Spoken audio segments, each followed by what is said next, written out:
Halo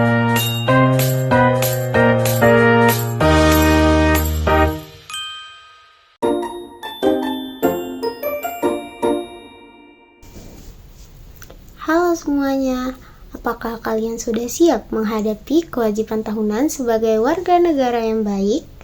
Kita akan membahas mengenai SPT tahunan. Sebelum itu, perkenalkan nama saya Elrika Yumna dengan NIM 240105040295.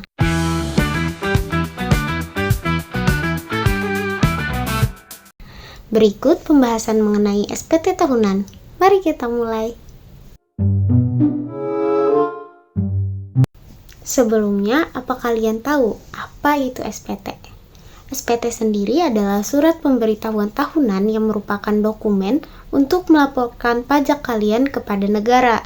Ada dua jenis SPT yang perlu kita ketahui. Yang pertama yaitu SPT tahunan orang pribadi. SPT ini merupakan untuk kamu yang bekerja sebagai karyawan atau profesional. Yang kedua, SPT tahunan badan usaha, yaitu SPT yang dikhususkan untuk perusahaan atau bisnis yang kalian miliki. Keduanya sama penting dan wajib dilaporkan setiap tahun. Mungkin sebagian dari kalian masih bertanya-tanya, kenapa sih harus repot-repot lapor SPT? Ada beberapa alasan. Yang pertama, ini adalah kewajiban hukum kita sebagai warga negara. Yang kedua, pajak yang kita bayar digunakan untuk membangun infrastruktur, pendidikan, kesehatan, dan fasilitas umum lainnya. Yang ketiga, dengan melaporkan SPT tepat waktu, kalian akan terhindar dari sanksi dan denda. Jadi, lapor SPT itu bukan hanya kewajiban kita, tapi juga kontribusi kita untuk negara. Berikutnya, mari kita bahas bagaimana cara melaporkan SPT orang pribadi melalui sistem Cortex yang terbaru.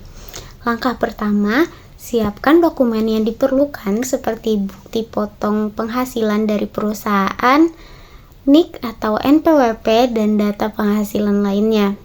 Langkah kedua, akses website Cortex DJP di cortexdjp.pajak.go.id. Langkah ketiga, login menggunakan NIK atau NPWP dan password kalian. Jika kalian belum memiliki akun, lakukan registrasi terlebih dahulu. Langkah keempat, pilih menu pelaporan SPT, lalu pilih SPT tahunan orang pribadi. Untuk karyawan biasanya menggunakan formulir 1770SS atau 1770S. Langkah kelima, isi data dengan lengkap dan teliti. Sistem Cortex akan otomatis menarik data dari bukti potong yang sudah dilaporkan perusahaan. Pastikan semua informasi sesuai dengan dokumen yang kalian miliki. Langkah keenam, periksa kembali data yang telah diisi, lalu klik Submit. Kalian akan mendapatkan bukti penerimaan elektronik atau BPE sebagai tanda SPT telah diterima. Melalui sistem Cortex lebih terintegrasi dan otomatis. Untuk pengisian SPT badan, prosesnya sedikit lebih kompleks. Dengan langkah pertama, siapkan laporan keuangan secara lengkap seperti neraca, laba rugi, catatan atas laporan keuangan. Langkah kedua, hitunglah penghasilan kena pajak dan PPh badan terhutang sesuai dengan ketentuan perpajakan yang sedang berlaku. Langkah ketiga, akses website Cortex DJP di cortexdjp.pajak.go.id dan login menggunakan akun badan usaha atau NPWP badan usaha dengan passwordnya. Langkah keempat, pilih menu pelaporan SPT, lalu pilih SPT tahunan badan. Langkah kelima, isi formulir 1771 dengan data yang akurat dari laporan keuangan. Sistem Cortex akan memandu pengisian secara bertahap dan terintegrasi dengan data perpajakan sebelumnya. Langkah keenam, unggah dokumen pendukung yang diminta sesuai dengan laporan keuangan, rekonsiliasi fiskal, dan dokumen lainnya dalam format yang telah ditentukan. Langkah ketujuh, periksa kembali seluruh data lalu klik Submit.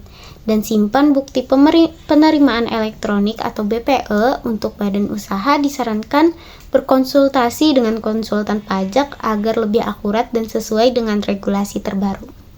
Sebelum kita tutup, beberapa hal yang harus diperhatikan, yaitu yang pertama, catat batas waktu pelaporan SPT yaitu dengan orang pribadi paling lambat 31 Maret, sedangkan SPT Badan paling lambat 30 April. Yang kedua, simpan semua bukti dan dokumen pendukung minimal 5 tahun. Yang ketiga, laporkan dengan jujur dan akurat. Ingat, data kalian bisa diverifikasi. Yang keempat, jika ada kesalahan, segera lakukan pembetulan SPT. Yang kelima, manfaatkan layanan konsultasi pajak jika kalian membutuhkan bantuan. Nah, sekarang kalian sudah tahu bagaimana tentang SPT tahunan. Jangan lupa untuk melaporkan SPT tahunan kalian tepat waktu. Ingat, menjadi wajib pajak yang patuh adalah bentuk cinta kepada negara. Sekian penjelasan dari saya. Apabila ada kesalahan, mohon dimaafkan. Terima kasih. Wassalamualaikum warahmatullahi wabarakatuh.